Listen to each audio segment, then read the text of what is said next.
మనం చదివిన పాఠ్యవాక్యము పరిశుద్ధ పౌలు గారు తన ప్రియ శిష్యుడైన తిమోతికి రాసిన మొదటి పత్రిక మొదటి అధ్యాయము 8వ వచనం నుండి 14వ వచనం వరకు వాక్య పఠనం చదవడం జరిగింది.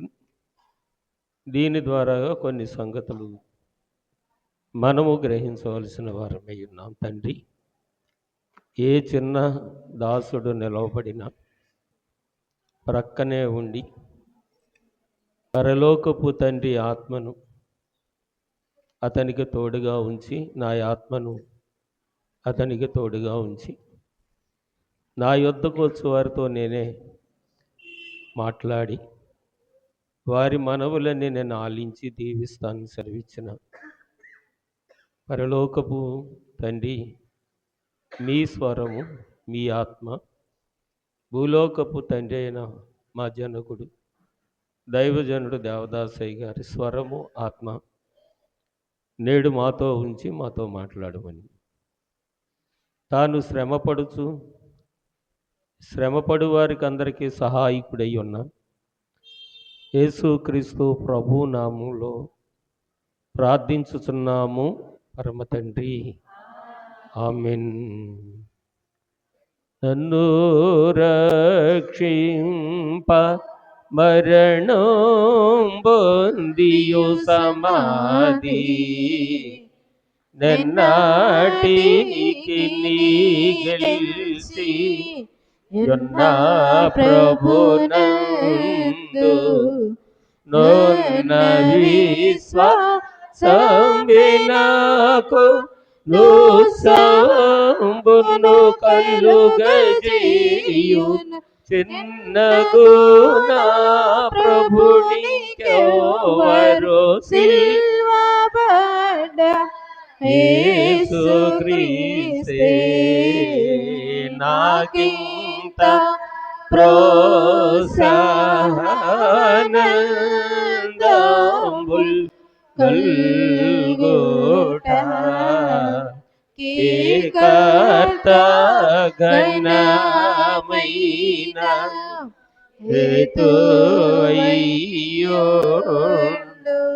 నాకు గలయో నత కరుణమే నాదుడగును నేను మురియో శ్రీకరంబగు నామమేది సిల్వబడ్డ యేసు క్రీస్తే నాకింత ప్రోత్సాహనందంబుల్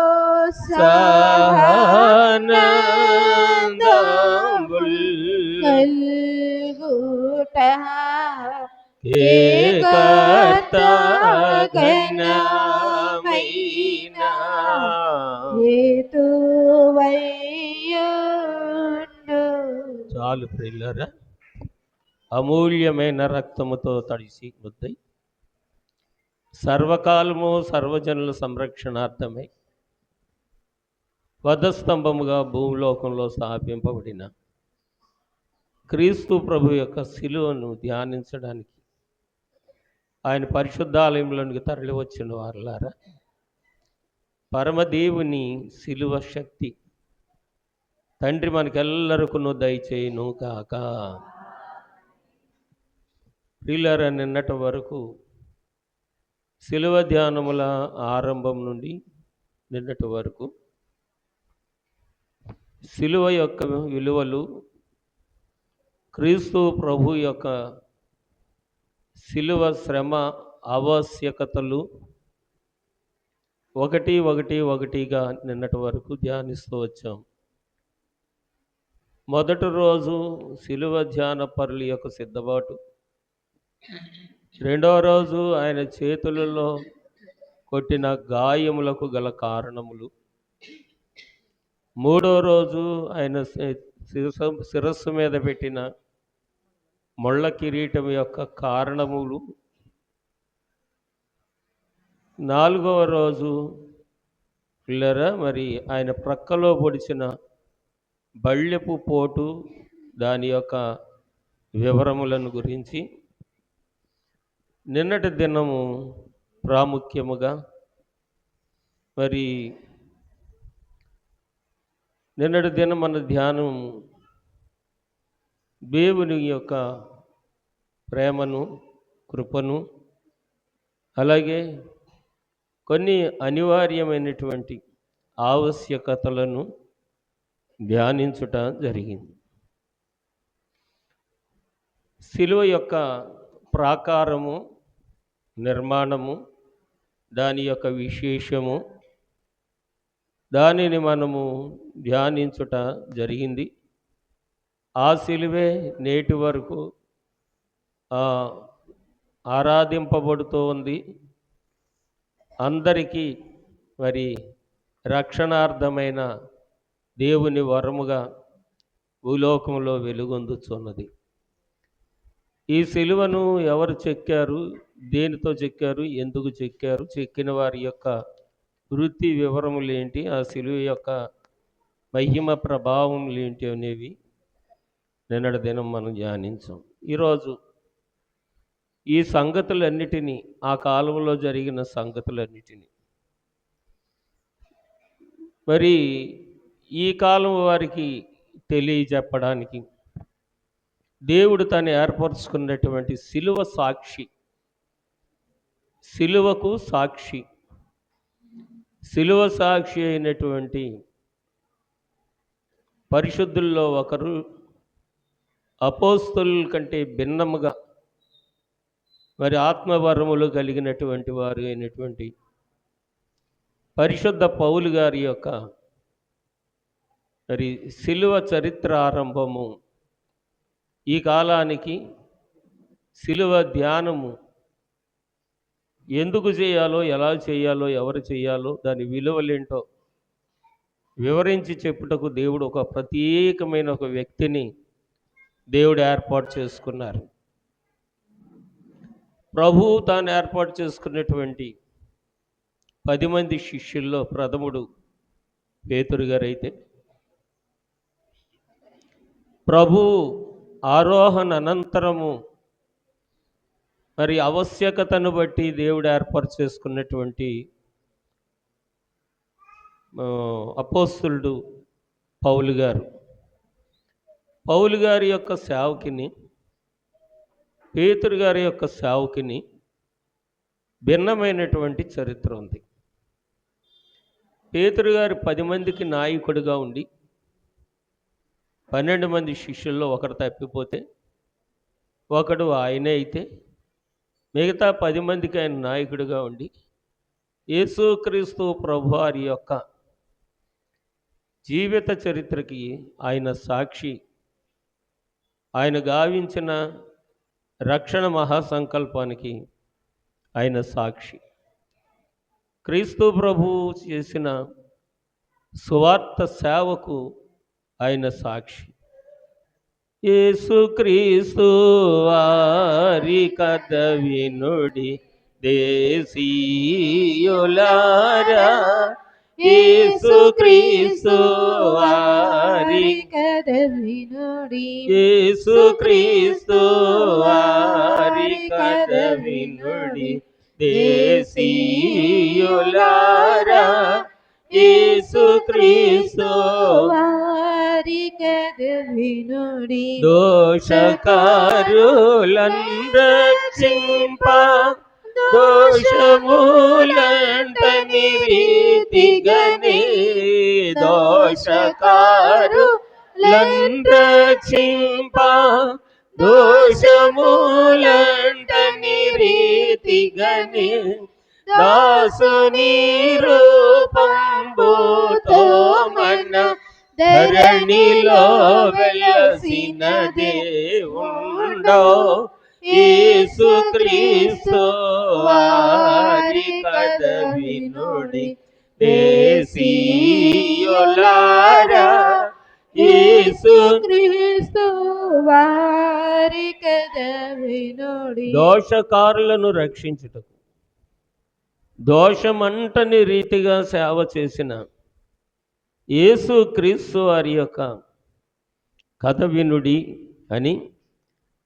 మరి పేతురు గారు ప్రభు ఆయన్ని పిలిచిన కాడి నుండి ప్రభువుని వెంబడించిన ఆయన యొక్క విశ్వాస జీవితంలో ఆయన నడిచినటువంటి మార్గం అంతటిని జ్ఞాపకం ఉంచుకొని ప్రభు సిలువ వేయబడిన తర్వాత కోడి కోతతో రూపాంతరం చెందినవాడై పెంతెకొస్తు పర్వదినమున పరిశుద్ధాత్మతో నిండినవాడై కొర్నేలి ఇంటి దగ్గర తానెరగకుండానే పరలోకపు దేవుని ప్రభావం తనలో ఉన్నదని అక్కడ ఏకీవించినటువంటి ప్రజలందరిలోనికి దేవుని ఆత్మ వచ్చుట తన స్వరక్షణకు అది కారణమని తన్ను తాను అప్పుడు గ్రహించుకున్నాడు. అనగా పేతురు గారు 3.5 సంవత్సరాలు ప్రభువుని వెంబడించినప్పటికీ ప్రభువు చెప్పిన అద్భుతాలన్నిటినీ చేస్తూ చూస్తూ ఉన్నప్పటికీ పిల్లలారా, మరి 5 రొట్టెలు 2 చేపలు 12,000 మందికి పంచి ఇచ్చినప్పటికీ 12 గంపలకు నింపినప్పటికీ ఇక కుష్ఠరోగస్తులను ఎందరిలో బాగు చేసిన, మృతులను సజీవులుగా లేపిన, ఎన్ని కార్యములు చేసినా అన్నిటిలో ఆయన పాలివాడే కానీ మనస్సున పెట్టలేదు. మనసు ఉంచుకోండి, సంగతులు మనసులో పెట్టుకున్నాడు.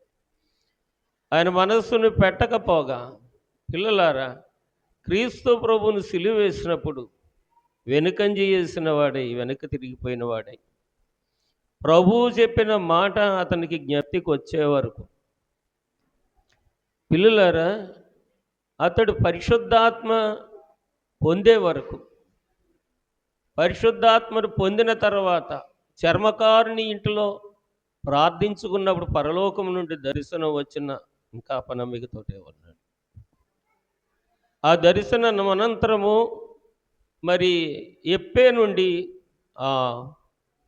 కొర్నేలి ఇటలీ ప్రాంతం నుండి కొర్నేలి ఇంటి దగ్గర నుంచి ఆయనకు ఆహ్వానం వస్తే ఆ ఆహ్వానాన్ని కూడా నమ్మలేని స్థితిలో ఉన్నప్పుడు దేవుని ఆత్మ అతన్ని బలపరిస్తే అక్కడికి వెళ్ళి కొర్నేలి ఇంట్లో తన జీవితంలో ఎరిగిన విషయాలు చెప్తుంటుండగా పరలోకంలో నుండి పరిశుద్ధాత్మ దేవుడు దిగివచ్చి 3,000 మంది మీదకి ఆత్మను కుమ్మరించినప్పుడు మారు మనసు పొందిని నాటి నుండి యేసుక్రీస్తు వారి కథ వినండి దేశీయులారా, దోషకారులను రక్షింపను, దోషం అంతని రీతిగానే దాసుని రూపమును ధరించిన యేసుక్రీస్తు వారి కథ వినండి దేశీయులారా అని చెప్పి ఆయన ఓ దరి నుండి సేవ చేస్తూ వచ్చారు.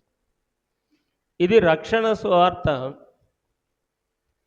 సువార్తను గురించి, స్వస్థత కార్యముల గురించి ఈ పేతురు గారు సువార్త చేస్తూ వస్తే అప్పటికి పేతురు అపోస్తులు చేసేటువంటి సేవకు దైవభక్తుడై ఉండి, వేదము నెరిగిన వాడై ఉండి, దేవాశక్తి కలిగిన వాడై ఉండి, వేదం అనగా ధర్మశాస్త్రమును ఎరిగిన వాడే, ధర్మశాస్త్రంలో పాండిత్యము కలిగిన వాడే, నిపుణత కలిగిన వాడే, ఎరగనివాడు కాదు.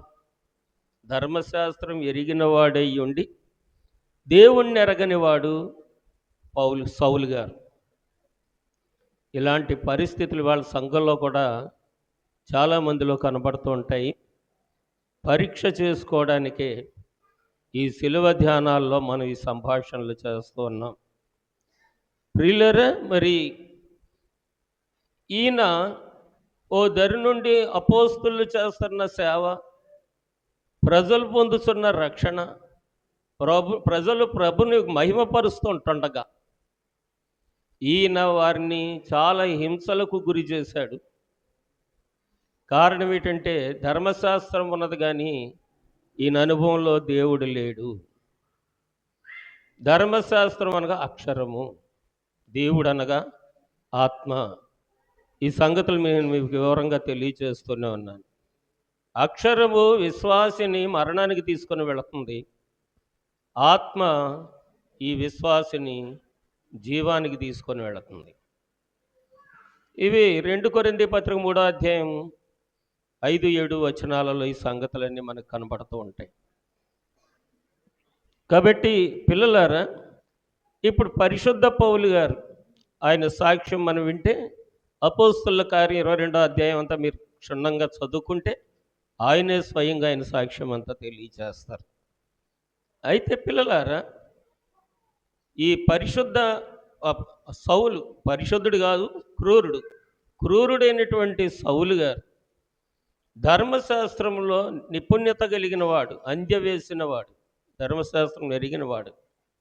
దేవుణ్ణి ఎరగని కారణంగా దేవుని పిల్లలను హింసిస్తున్నాడు, ఆ, ఓచకోత కోస్తున్నాడు, ఇంకా వారి మానశ్చాదం తీస్తున్నాడు.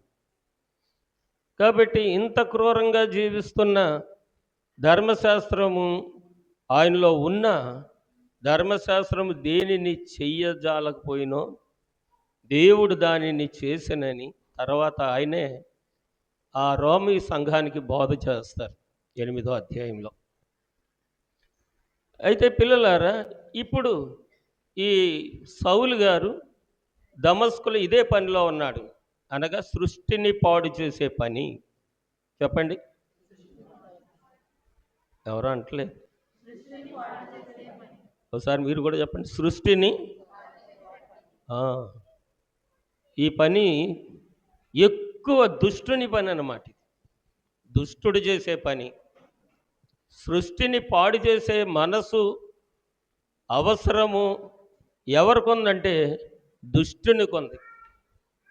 కాబట్టి పిల్లరారా, దేవుని సృష్టిని పాడు చేసే మనసు ఎవరిలో ఉన్నా వారిలో దుష్టుడున్నాడు అని వారికి వారే గ్రహించుకుంటే పిల్లలారా వారు స్థిరపరచబడతారు. ఒకటైతే రెండవ విషయానికి వస్తే పిల్లలారా, మరి ధర్మశాస్త్రము వాక్యమైతే ఈ వాక్యముతో సరిపెట్టుకున్న వారు ఇంతకు మించి బోధ చాలామంది ఏం చేస్తారంటే సంఘంలో కార్యక్రమం జరుగుతుంటే ఓ మాట, నేను విన్న మాట, పెద్దల దగ్గర నేను విన్న మాట. నా బాల్య దినములలో ఏలూరులో తెనాల్లో ఉన్నటువంటి జి సమయలయ్య గారు, వారు మరణించలేదు, మనిషి లేరు. ఇప్పుడు మనిషి లేడు, మరణించలేదు. ఆయన దైవ ధ్యానము కొరకు అందరినీ అన్నిటినీ విడిచి మరి దైవాన్వేషణలో దేవుని చేత నడిపింపబడితే ఎటు వెళ్ళిపోయాడు ఇప్పటికీ తెలియనటువంటి స్థితిలో ఆ సంఘము కుటుంబం ఉంది. ఆయన ఓ మాట అన్నారు, అబ్బాయి సన్నిధి క్రమం చేసేటప్పుడు స్వరమెత్తి సన్నిధి చెయ్యాలట. వింటున్నారా పిల్లలు? మీరు ఎక్కడున్నా సరే సంగతులు వినాలి. స్వరమెత్తి సన్నిధి చెయ్యాలి, తడబాటు లేకుండా సన్నిధి చెయ్యాలి. అంశమును అనుసరించి ఆ కీర్తన అనగా చరణం పాడాలి.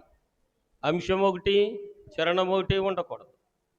ఏ అంశం తీసి దాన్ని ముగిస్తున్నామో దాన్ని అనుసరించిన చరణం వెంబటే పాడాలి, తడబాటు ఉండకూడదు. ఎందుకు చెప్పారంటే సన్నిధి చేసేవారట సాతాను చెవులో సీసం పోస్తున్నారట. దేవునికి స్తోత్రం. సాతాను చెలరేగు సమయం బోలేదా సింహాపురీతిగా గర్జించుచుండే సాతాను చెలరేగు సమయము లేదని సింహాపురీతిగా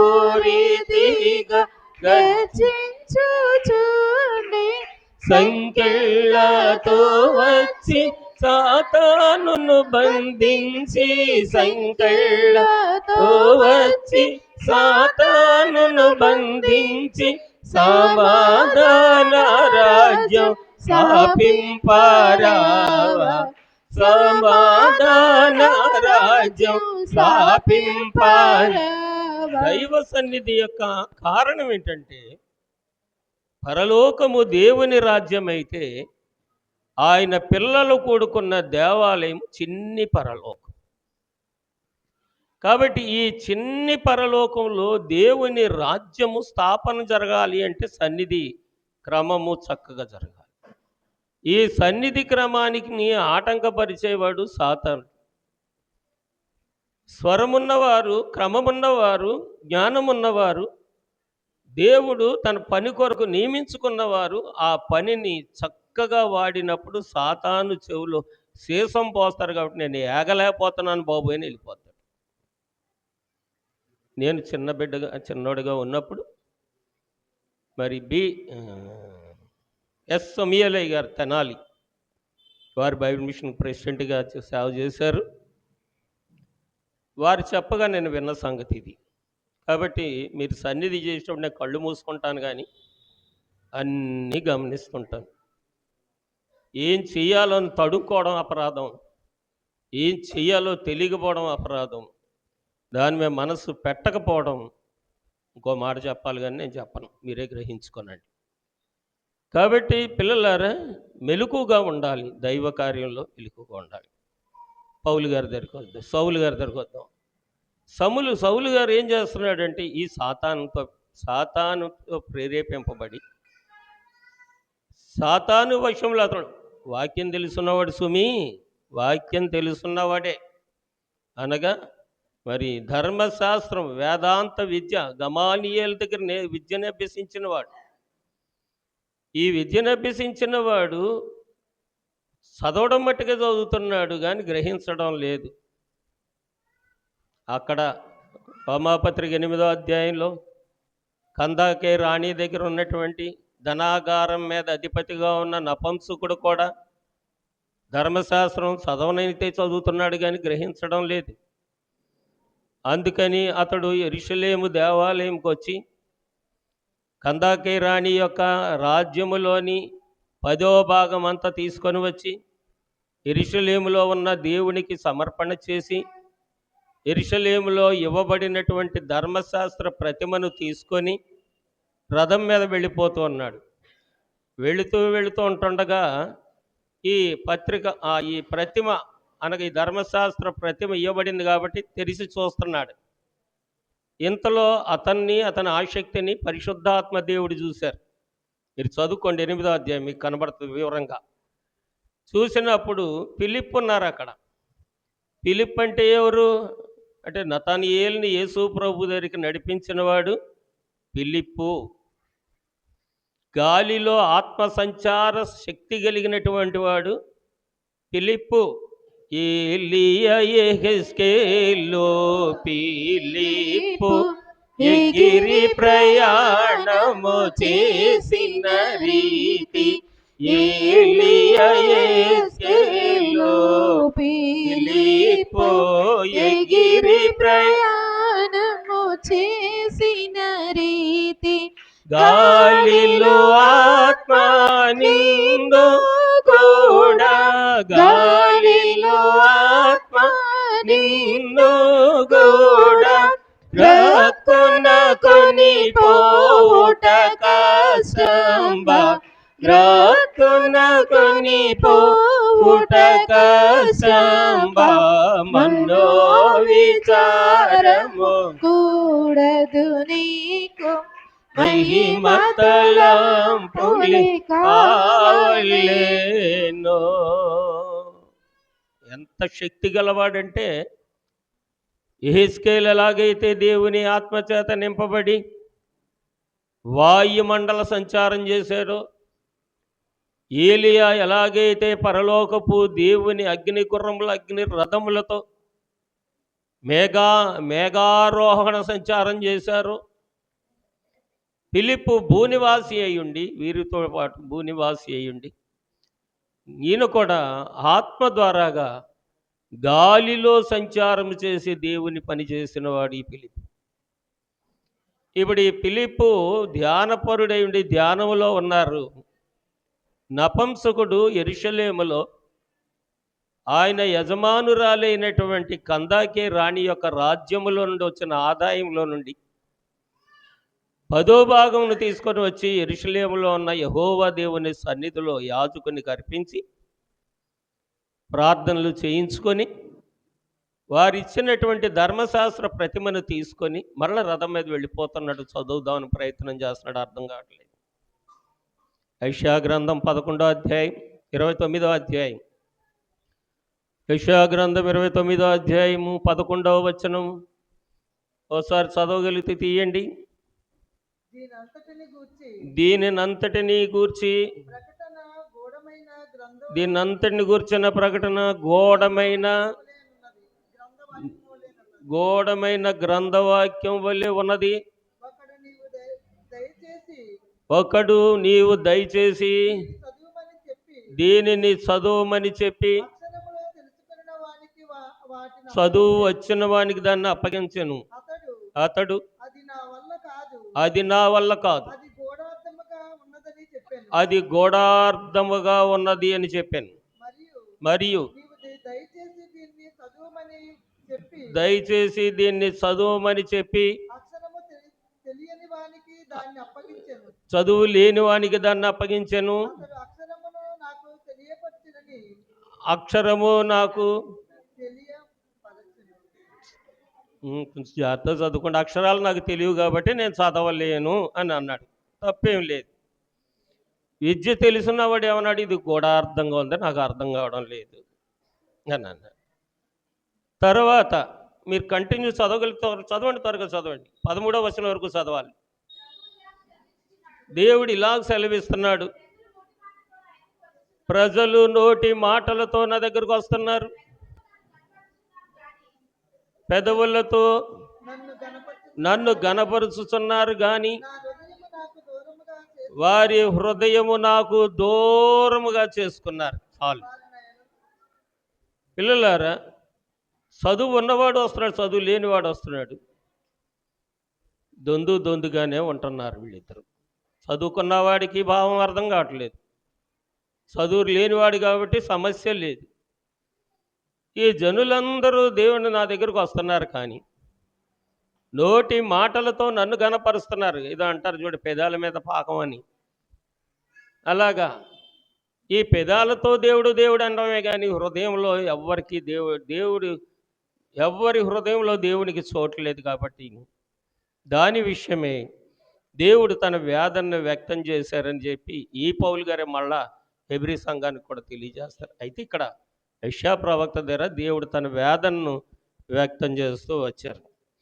కాబట్టి నేను చెప్పేది ఏమిటయ్యా అంటే, అక్షరము తెలిసినంత మాత్రాన, చదువు వచ్చినంత మాత్రాన, బైబిల్ చదివినంత మాత్రాన, బైబిల్ ట్రైనింగ్ అయినంత మాత్రాన దేవుడు తెలిసినట్టుగా కాదు, దేవుడు తెలిసినట్టు కాదు. సరే, ఇప్పుడు ఫిలిప్పు గారు మరి ఆయన ధ్యానములో ఉన్నాడు, ధ్యానపరుడు కాబట్టి పరలోకపు దేవుడు పనిగట్టుకొని వచ్చాడు. వచ్చి అబ్బాయి యెరూషలేముకు దేవాలయంకి వచ్చాడు. తన యజమానురాలైనటువంటి ఆ కందాకే రాణి వారి యొక్క ఆదాయంలో నుండి 10వ భాగం దేవుడికి ఇచ్చాడు.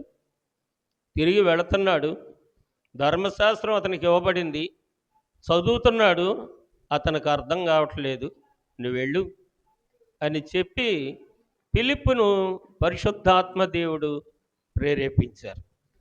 ప్రేరేపిస్తే ఫిలిప్పు గారు వెళ్ళి పరిగెత్తుకొని వెళ్ళి రథాన్ని పట్టుకొని రథం ఎక్కి,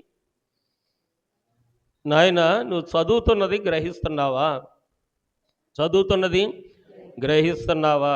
చూడండి, ఇవి వాళ్ళ కథలు కాదు, ఇవన్నీ మనకి బుద్ధి కలుగుటకై, యుగాంతమందున్న మనకి బుద్ధి కలుగుటకై దేవుడి సంగతులను అచ్చు వేయించారని కొరింథీ మొదటి పత్రిక 10వ అధ్యాయం 11వ వచనంలో అనుకుంటాను ఈ మాటలన్నీ రాయబడి ఉంటాయి. బైబిల్ పట్టుకున్న ప్రతివారు, మిక్కిలిగా వాక్యం తెలుసున్నవారు, నేను ఎప్పుడు మోటుగా మాట్లాడతాను కదా, ఏంటి ఏం దగ్గర పెట్టుకోవాలి? మనస్సు దగ్గర పెట్టుకొని, మనస్సు దాని మీద పెట్టి వాక్యం చదవాలి. కానీ ఏదో చదివేశాం అన్నట్టు చదివితే హాని చేస్తుంది. కాబట్టి పిల్లరా, మరి ఇక్కడ దేవుడు ఆ ఫిలిప్పు గారిని పంపిస్తే పరుగున వచ్చి చదివింది గ్రహిస్తున్నావా అబ్బాయి అని నపుంసకుడిని అడిగితే, ఒకడు బోధించకుండా మర్మం ఎలాగో తెలుస్తుంది, ఒకడు చూపించకుండా త్రోవ ఎలాగో తెలుస్తుంది. కాబట్టి మరి నాకు ఎవరొకరు బోధిస్తేనే కానీ ఇది దైవ గ్రంథం కాబట్టి నాకు అర్థం కావడం లేదు అని మరి ఈ నపుంసకుడు ఫిలిప్పు గారితో మాట్లాడతారు.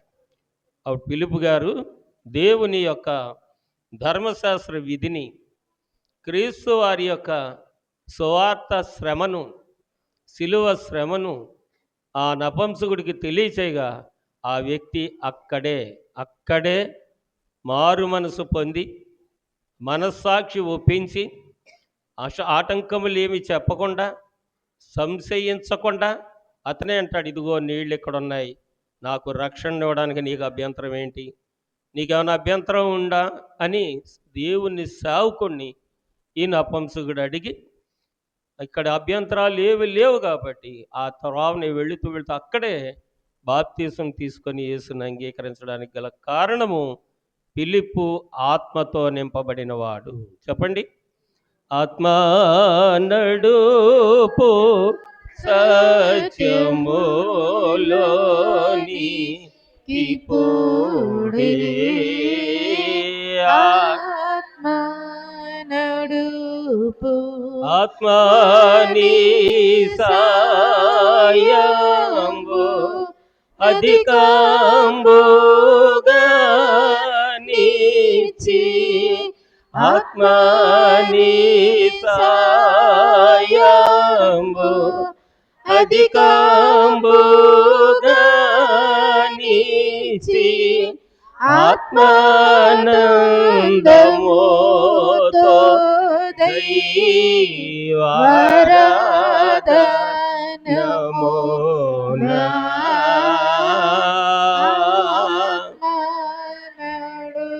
ఓ దైవాత్మ నీ సన్నిధిలోనికి వచ్చాను, నన్ను నడిపించిన జీవగ్రంథము చేతబట్టుకొని వచ్చాను. జీవగ్రంథము నా హృదయంను తెరిచినట్లుగా నీ ఆత్మ సహాయము నాకు దయచేయి తండ్రి అని విశ్వాసి దేవుని సన్నిధిలో దైవ ధ్యానంలో ఉండాలి. దైవ ధ్యానముతో నిండుకోవాలి. దైవ ధ్యానముతో మతిని కార్యక్రమం అంతటిని తలపోసుకుంటూ ఉండాలి. ఇంతవరకు ఈ చరిత్ర పిల్లలారా అక్షరానికి ఆత్మకున్న సంబంధాలను గురించి చెప్పడం జరిగింది.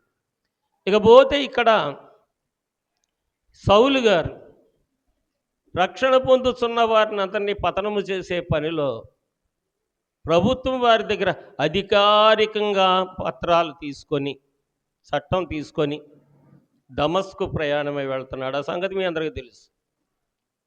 ఇవాళ ప్రభుత్వం కూడా అలాగే ఉంది. ప్రభుత్వాలు దేవుని ప్రజలను పతనపరచడానికి అధికారములు ఇస్తున్నాయి. మనుషులందరూ ఒకటే అన్న మాట మర్చిపోయారు. ప్రతివాడు కుడి చేత్తోటే తింటాడన్న సంగతి మర్చిపోయారు. నోటితోటే మాట్లాడతాడన్న సంగతి మర్చిపోయారు. కాళ్ళతోటే నడుస్తాడన్న సంగతి మర్చిపోయారు. ఎవరిని కోసినా రక్తమే వస్తుందన్న సంగతి మర్చిపోయారు. మతాలకు మొరం తీసుకొచ్చి మట్టి బొమ్మల మీద విలువిచ్చి మనుషులను విలువ లేకుండా చేస్తున్న ప్రభుత్వాలు నేడున్నాయి. దేవుడు నన్ను క్షమించునుగాక.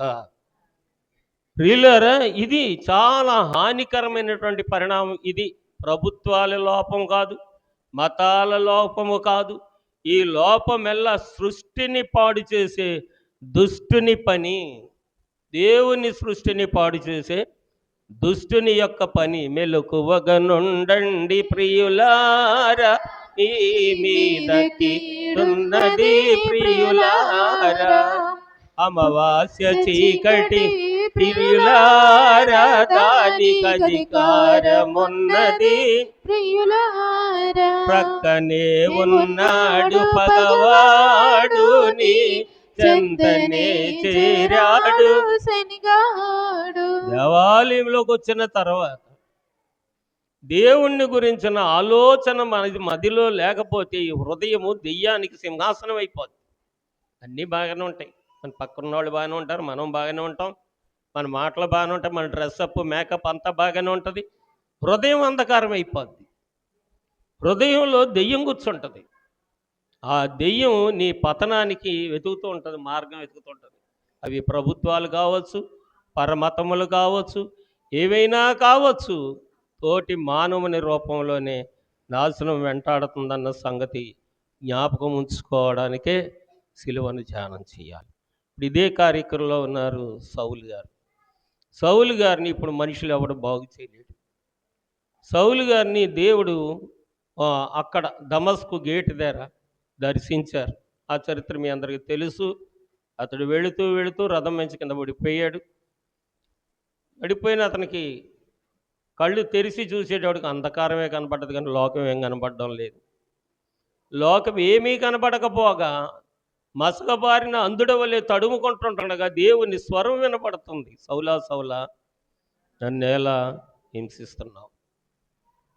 నువ్వెవడో ప్రభా, నేను నిన్ను హింసించడం ఏంటి? నువ్వెవడో ప్రభా అంటే, నువ్వు హింసించుతున్న యేసును నేనే. ఇక్కడ ఒక సంగతి గమనించాలి. ఇప్పుడు నిన్ను హింసిస్తున్న యేసును నేనే అన్న మాట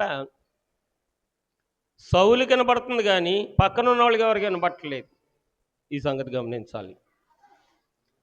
అలాగే దేవాలయంలో కూర్చున్న వారు దైవ చిత్తానుసారంగా ఉంటే దేవుని ఆత్మ వారికే కనపడుతుంది, వారికే వినపడుతుంది, పక్కన ఉన్న వాళ్ళకి వినపడదు. అందుకని నేను అంటాను, పక్క వాళ్ళతో సంభాషణ వద్దు, ఏకాగ్రత కలిగి ఉండండి, ఏకాగ్రత కలిగి ఉండండి అని సంగతి చెప్తూ ఉంటాను. ఇప్పుడు ఈ పౌలు గారు తన పరిస్థితిని చెప్తున్నాడు. కొరింథీయులకు రాసిన మొదటి పత్రిక 10వ అధ్యాయం 9వ వచనం ఒకసారి చదువుదాం. నన్న 15వ అధ్యాయం 9వ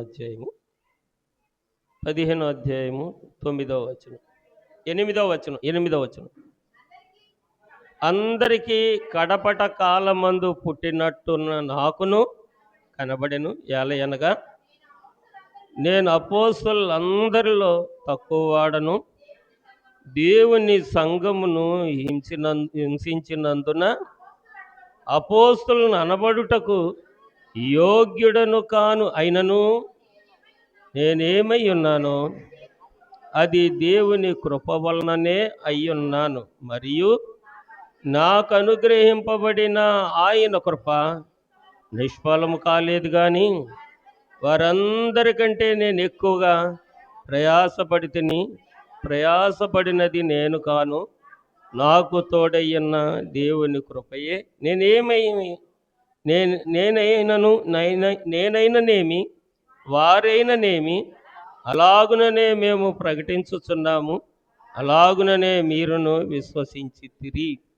ఇవి దేవుని స్వరం విన్న తర్వాత నరులను హింసించి దేవుని నామము ఎక్కడ వినబడితే అక్కడ ఉన్న జనులను వివస్త్రనులుగా, స్త్రీలని పురుషులని భేదం లేకుండా ఒంటి మీద వస్త్రాలు తీసేసి మానశ్చాదన చేసి ప్రాణహాని చేసినటువంటి ఈ సౌలు పలుకుతున్న మాటలు, అందరికంటే కడపటి వాడను అయినను అత్యధికమైనటువంటి కృపను నేను పొందాను అంటే, ఇప్పుడు ఈయన ఏమంటున్నాడంటే, నన్ను రక్షింప మరణంబొందియు సమాధి నన్నాటికి నీ గెలిచి యున్న ప్రభునందు నున్న విశ్వాసం నాకు నోత్సవంబును కలుగజేయును. చిన్నగుణ ప్రభునికెవ్వరు సిల్వబడ్డ యేసుక్రీస్తే. అందరికంటే కడపటి వాడను, అందరికంటే చిన్నవాడను, వెనకాతల వచ్చిన వాడను, దేవుని సంఘాన్ని పాడు చేసిన వాడిని, దేవుని నామమును పతనపరిచిన వాడిని, అయినను ఆ కృపామయుని కృప నన్ను రక్షించుట కొరకు తన ప్రాణమును అర్పించి నన్ను బ్రతికించడానికి గల కారణం ఏంటో నాతో తెలియజేశారు. ఆ సంగతి కార్యముల గ్రంథము 9వ అధ్యాయము 15వ వచనము. అపోస్తలుల కార్యముల గ్రంథము 9వ అధ్యాయము 15వ వచనం. అందుకు ప్రభు, నీవు వెళ్ళుము, అన్యజనుల ఎదుటను రాజుల ఎదుటను ఇశ్రాయేలీల ఎదుటను నా నామమును భరించుటకు ఇతడు నేను ఏర్పాటు చేసుకున్న సాధనమై ఉన్నాడు. దేవునికి స్తోత్రం. 10 మంది 12 మంది అపోస్తలు పిలువబడ్డవారు. పౌలు గారు ఏర్పాటు చేసుకోబడినటువంటి వాడు. గమనించాలి విశ్వాసులారా, నీ ఏ వరుసలో ఉన్నావు, నీ అనుభవం ఏంటో, అసలు నీకును దేవునికి ఏమైనా సంబంధం ఏమైనా ఉన్నదో లేదో, చర్చికి వెళ్ళి వచ్చేసే వరకే పరిమితంలో ఉన్నావా? ఆయనకి ఇష్టమైతే ఆయన చేతిలో సాధనంగా నన్ను ఏర్పాటు చేసుకుంటాడు. ఆయన చేతిలో సాధనముగా నేను ఉండడానికి ఇష్టపడితే ఆయన ఎక్కడ ఉండడు? నాలోనే ఉంటాడు. అప్పుడు నేనేమై ఉన్నానో ఆయన కృప అయి ఉన్నాను అని చెప్పడానికి, అలాగే ఏర్పాటు చేసుకోవడానికే ఎట్టి వారినైనా, ఏ స్థలములో ఉన్న వారినైనా దేవుడు పట్టి రక్షించడానికి ఒక కారణం. అయితే ఈ క్రూరుడు ఏమంటాడినా, ఈ క్రూరుడు తిమోతి రాసిన పత్రిక, మొదటి పత్రిక, మొదటి అధ్యాయము 12వ వచనం, పూర్వము దోషకుడును హింసకుడును హానికరుడునైనా నన్ను తన పరిచర్యకు నియమించి నమ్మకమైన వానిగా ఎంచినందుకు నన్ను బలపరిచిన మన ప్రభు అయిన క్రీస్తు యేసుకు కృతజ్ఞుడనై ఉన్నాను. తెలియక అవిశ్వాసం వలన చేసి తిని గనుక కనికరింపబడి తిని. అవిశ్వాసముతో ఎన్నో అపరాధములు చేశాను, ఎన్నో అగత్యాలు చేశాను, ఎన్నో పాపాలు చేశాను, ఎంతో అపవిత్రమైన పనులు చేశాను, మనుషులకు హానికరంగా దేవునికి ఆయాసకరంగా జీవించాను. నేను హింసకుడును దోషకుడును హానికరుడినై ఉన్న నాలో రాజులను రక్షించవలసిన బాధ్యత ఉన్నది. దేవుని ప్రజలు, నశించిపోతున్న ప్రజలను రక్షించవలసిన బాధ్యత ఉన్నది. ఇంకా దేవుడన్న పేరు చెప్తే కోస్తున్నటువంటి అన్యులకు మా దేవుని మార్గంలో నడిచి పరలోకమునకు చేర్చవలసిన బాధ్యత నా జన్మకాలం అందే దేవుడు పెట్టాడు. దేవునికి స్తోత్రం. ఇది ఎరగక నేను చెడిపోతిని, ఎరిగి ఎరిగి నేను చెడిపోతిని, యేసుని గాయాలు రేపి తిని. పాడదాం. ఎరిగి ఎరిగి నేను చెడిపోతిని, యేసుని గాయాలు రేపి తిని, మోసపోతిని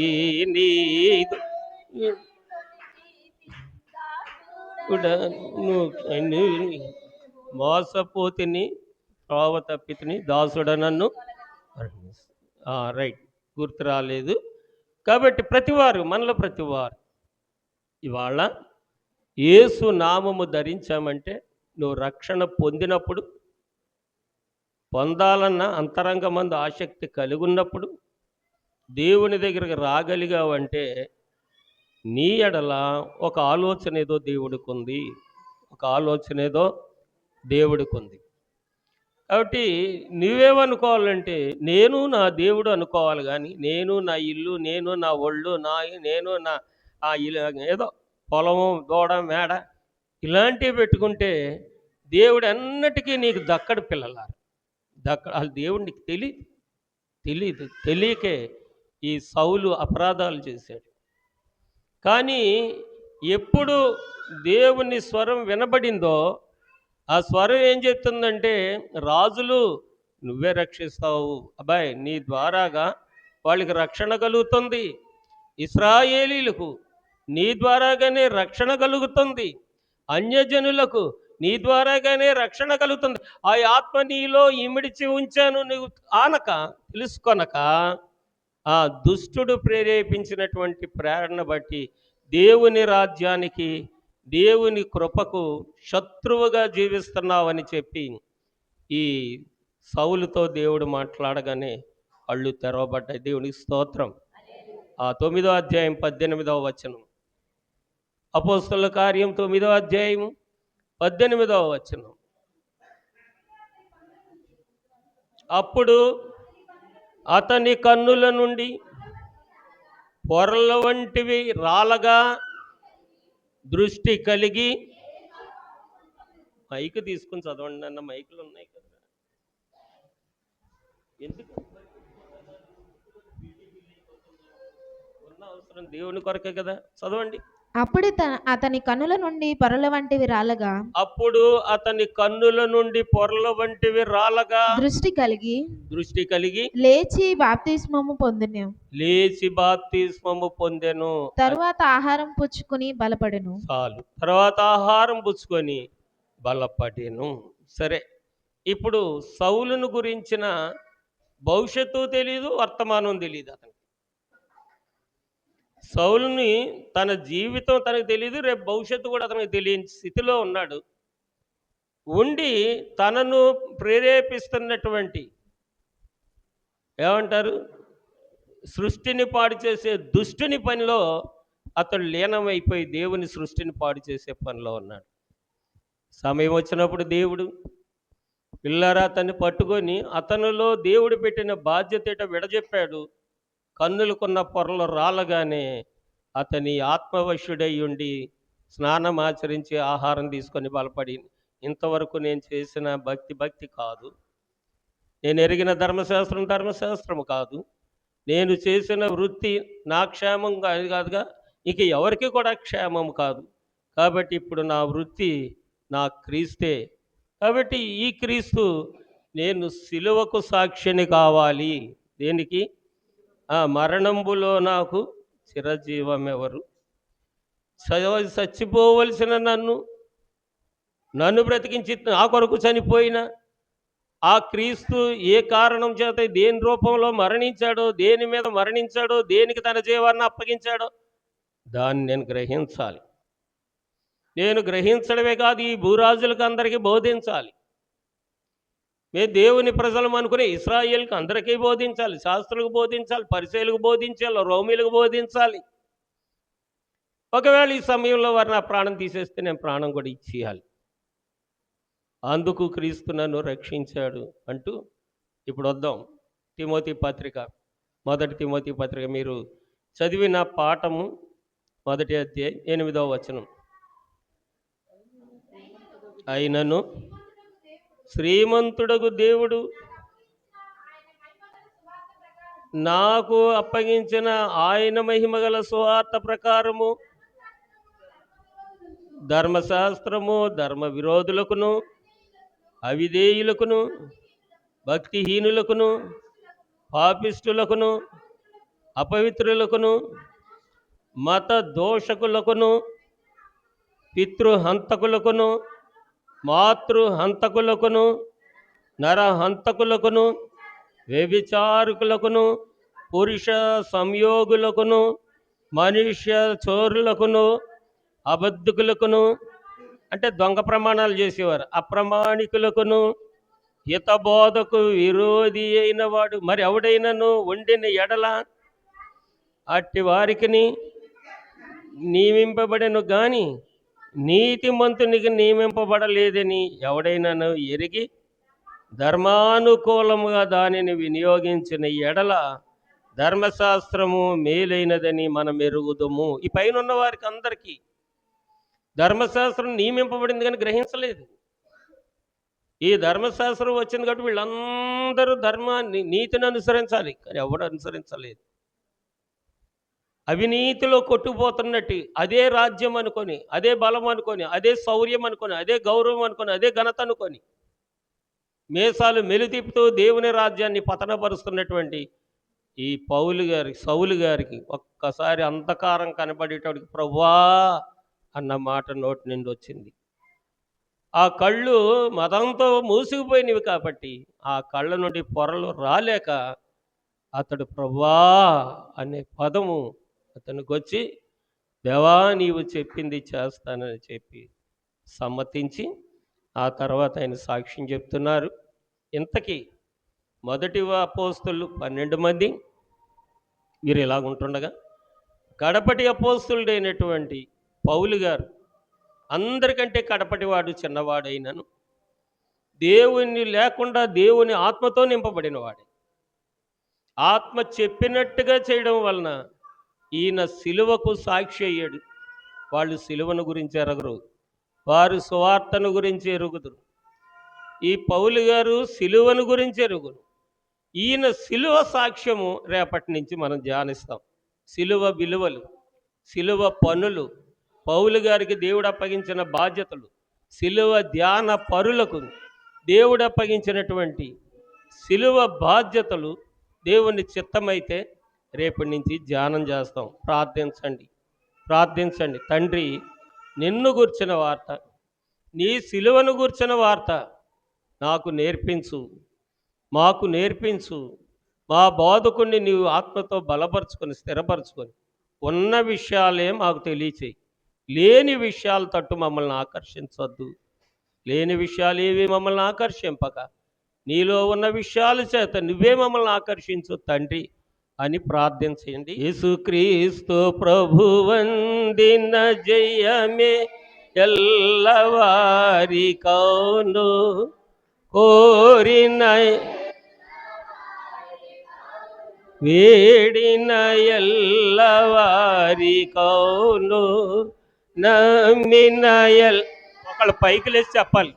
నో యేసు పేరేమి చిక్కుల పైన వేసి కొన్న జయము, జయమని వ్రాసి కొన్న జయము సాధ్విలా